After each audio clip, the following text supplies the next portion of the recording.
What's going on? If you can't tell already by the paint stand here, today's paint day.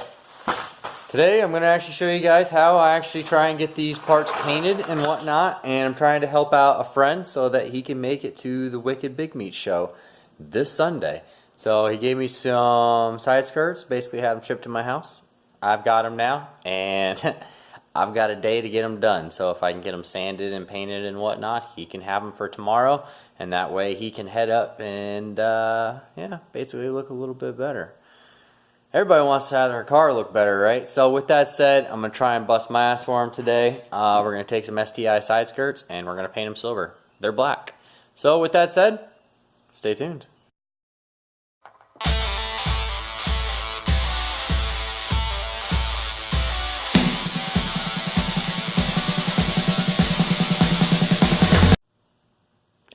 Okay, here they are.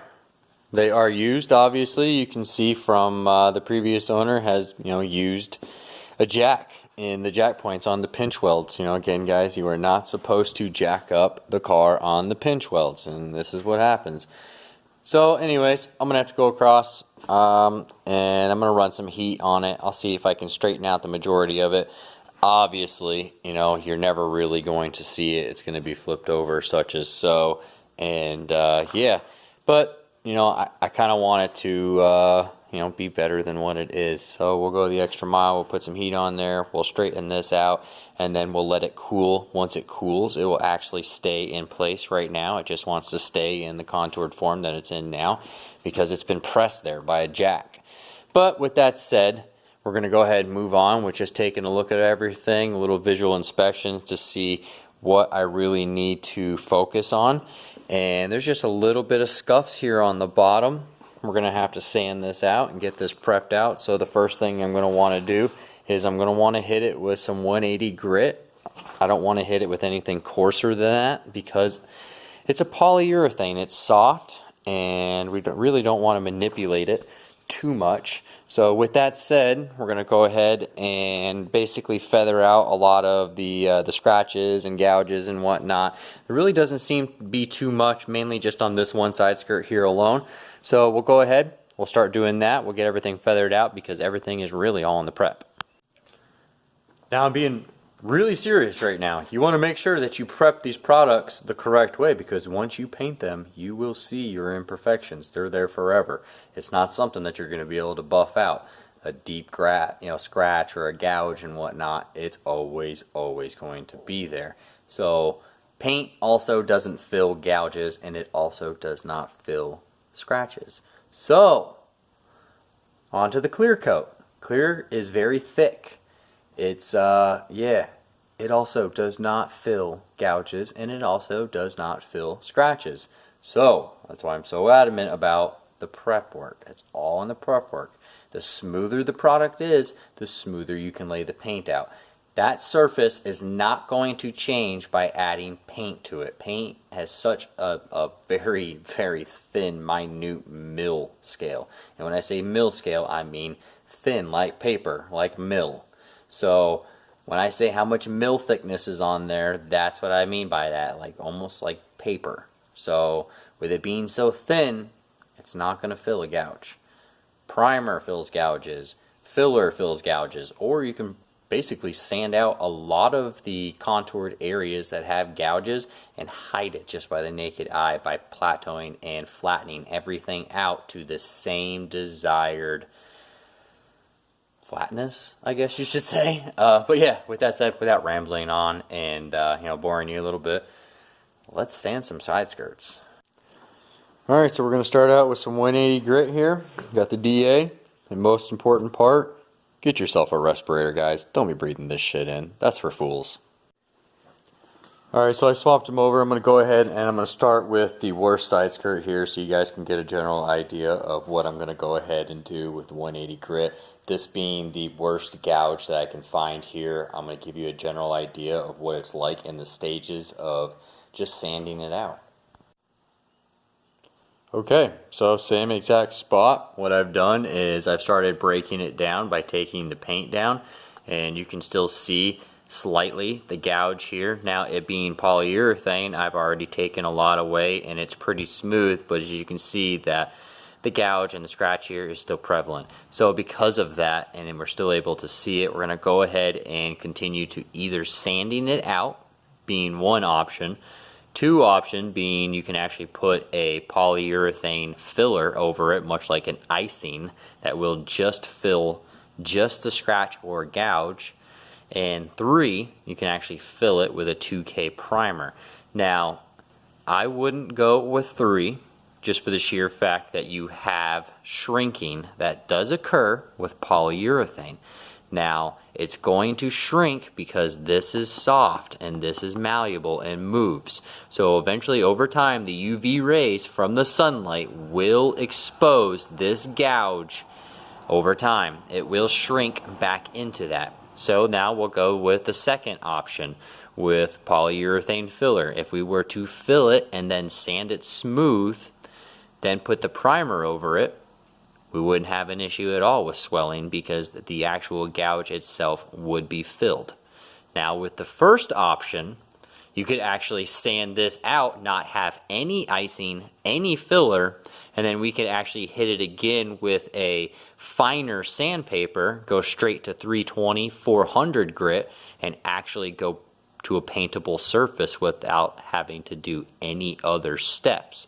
It not being a deep gouge, I could sand this out, especially because of the fact that this polyurethane is pretty thick and that gouge is very minute compared to the side skirt itself. Me being a production guy, it's smarter, not harder. It's always going to be smarter, not harder. So because it's not going to mess with the rigidity of it, I'm able to just go straight to an actual repair. So I'm going to go ahead and I'm going to feather out the polyurethane to a smooth surface. And then I'm going to step it out to an even smoother paintable surface.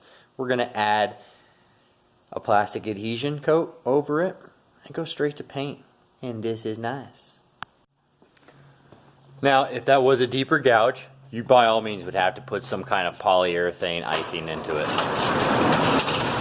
Excuse me. Starting to get some bugs in here. It's getting pretty late. It's about 7:30, 8 o'clock at night now. You know, working the midnight hour type deal. So I got to work the late hours so that I can get this done for a friend and go from there. So we'll lock up and jump back on things. But yeah, with that said, you want to keep it at a minimal, workload, I guess you would say. You know, you're really not trying to make this too hard for yourself and overthink the repair.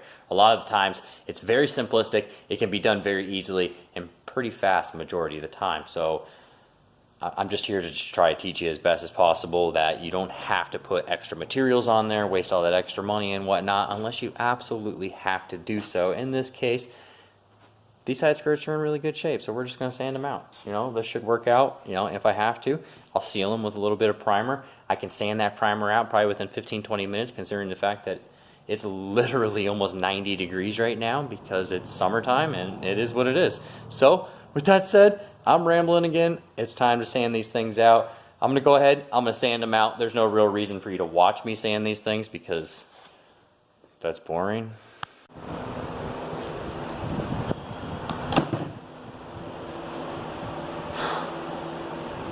Alright, it's hot. They're sanded out. I got my box fans going. Getting it done. Alright, so it looks like we've got majority of everything out. The only thing that I did notice was on the bottom, there's obviously still a little bit of scratches here and gouges. They're still kind of prevalent, but they're very minuscule to what they were. I was able to sand them out, to where they are really smooth. And again, this is the bottom of the side skirt, so you won't even see it. It will sit just like that. But yeah, I mean, with that said, I wanted to make sure that I got them out as best as possible, just in case if you're underneath there, it wasn't such an eyesore. Make sure that you're getting into all of the crevices and whatnot. This whole valley is not easy to sand, but make sure you get it done as best as possible so that it's adhered. Your paint basically adheres the best. So we're going to go ahead and move on to a paintable surface, because these are actually in 180 grit, and 180 is not a paintable surface. You'll see the sand scratches. They will be an eyesore. So in order to escape that, I thought I had saw a gouge up here. That's what I'm looking for right now. Oh, there it is. Okay, so the other side skirt on the actual top, you can see it here. The shininess is where the sandpaper has not touched yet, so it's still lower. So what I'm going to have to do is I'm going to have to fill this. Now, before I can actually get in there, I'm going to have to shove some sandpaper in there and rough that in up. You don't want any shininess, because the actual polyester filler will not stick in that void. So what I'm going to do is I'm going to work around. You can kind of see the face here, how they've got little pits and chips and whatnot, especially right here. I want it to be perfect, especially on something that you're actually going to see on a majority basis, and that is the top of these side skirts and the sides. Obviously, I'm not going to worry too much about the bottom, which you don't have to do. But, I mean, you can make them show car quality, just go a little bit further with them, but they don't need to be that way. This car is going to be driven. It is a daily driver. So that's what this, these side skirts are going on. So that's, basically what we're going for. I mean, if he wanted a show car finish, you're talking, $200-300 more than what I charged him to do this. It's not an easy process, and if it was easy, everybody could do it. So that's why it's the labor intensity that you put into it to make it show quality and make sure that it looks brand new. I normally will look at someone and say, go get me a new side skirt and I'll paint that for you if you want show quality, because in order to make these show quality, it would just take too much labor, and it's not worth it for the amount of money that it costs for a new part most of the time. That's the direction that you're going to want to go. So again, guys, smarter, not harder. All right, so I went a little over and beyond. I kind of really inspected it a little, probably a little too much, and I got a little OCD, but I wanted to make sure that everything was taken care of. I mean, you can see majority of everything that I did put some polyester icing on is on the bottom of the side skirt. And I get that it's not going to be seen, but I know it's there, and it's just going to bother me, especially when it comes to tying to painting.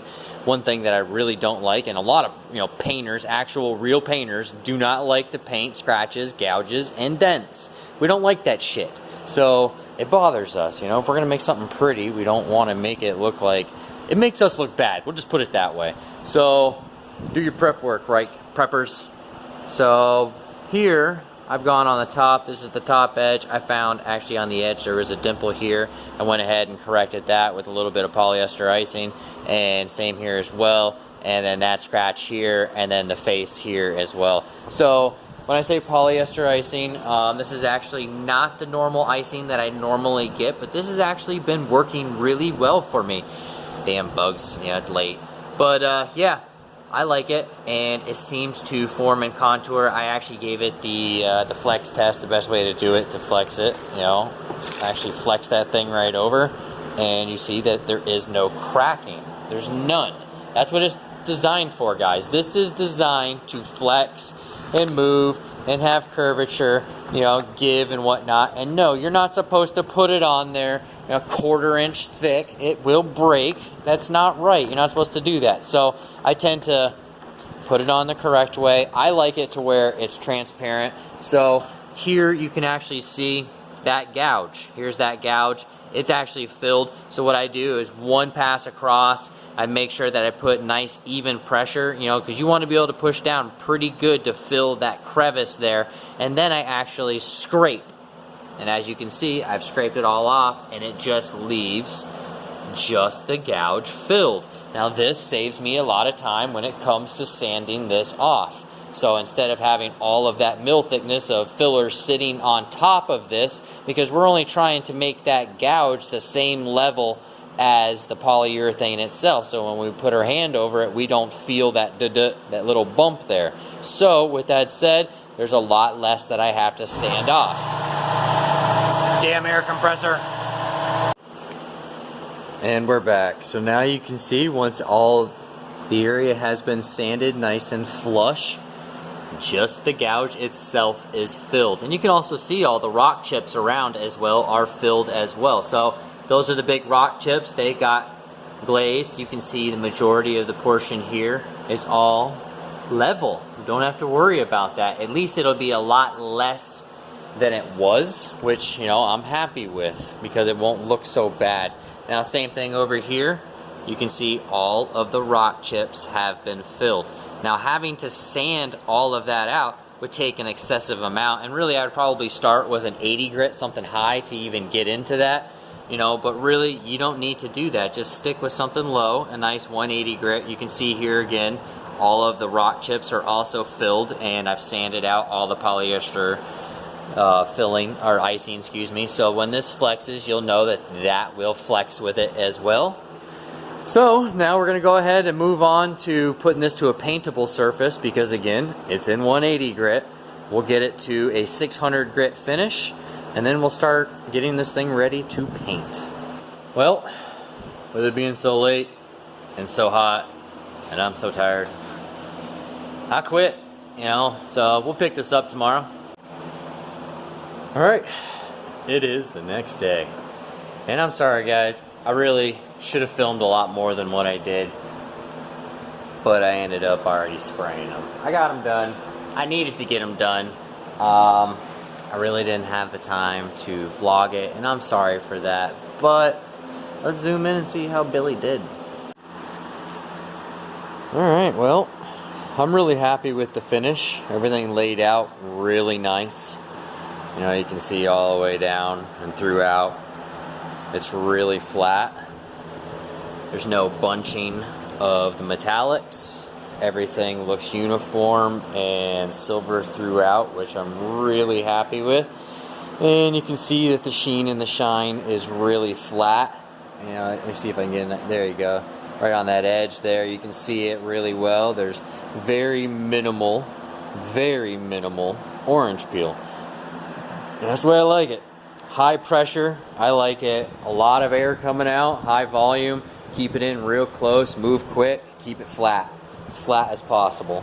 So, yeah, how you think I did? You know, I not to toot my own horn, I mean, I've been doing this for a long time, so I tend to make it look a little easy. And don't get, you know, bothered by that. Yeah, it's hard to do it, but honestly, the painting is the easy part. The prep work, that's the hard part. That's the part that you want to focus on and make sure that it is right so that you get finishes like this, because paint, like I explained before, is not going to fill sand scratches, you know, gouges, rock chips, things like that, of that nature. So with that said, what do you guys think?